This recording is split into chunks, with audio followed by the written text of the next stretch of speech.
My name is Majesty Bernardo. I'm a grad student at Texas Women's University studying Library and Information Sciences, and I hail from San Antonio, Texas.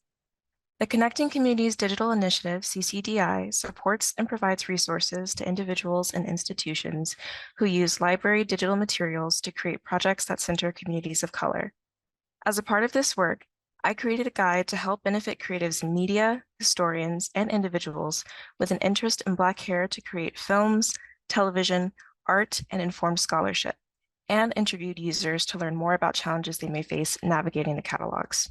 This project utilizes items from several different collections, like the Gladstone Collection of African American Photographs, the Born in Slavery Slave Narratives from the Federal Writers Project Collection, the African American photographs assembled for the 1900 Paris Exposition Collection, and the Images of African American Slavery and Freedom Collection, as well as other items found throughout the library, the American Folklife Center, and more.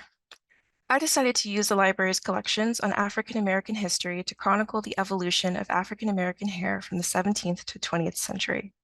Heavy as the Hair follows a broad debrief of this hair history, starting with the shaving of hair on the transatlantic slave ships to afros, braids, and relaxers in the 1900s. This project also provides context behind these styles, where early African Americans were denied access to the proper tools to care for their hair and demeaned for its complex natural state. Pain was abound, but ingenuity thrived. The first accounts from early African Americans are limited, so I was interested in using the LSC catalogs to create a picture of hair culture within the diaspora. There are a wealth of photographs, drawings, and textual descriptions that give us glimpses into this culture. One account that stood out to me was the firsthand narrative from the Federal Writers Project of Aunt Tildy Collins, a woman born into slavery who recalled Sundays with her mother and grandmother preparing the children's hair for the upcoming week with wool carders. Collins' story not only shows us how enslaved people were creative with how they cared for their hair, but also how they dedicated time to cultivating styles they could be proud of. This project also touches on the realities of history from the perspectives of the oppressed.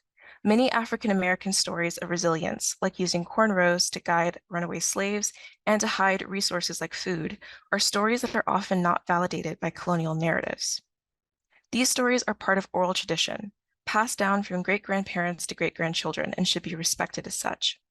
The stories and depictions of these struggles are sometimes only found by listening, and thus may not come in the form of documents from the archives, but from the warm arms of the culture they originate from. My goal for this project is to educate and inspire, and I'm thankful to the Library of Congress for letting me use their collections to tell this story. Thank you.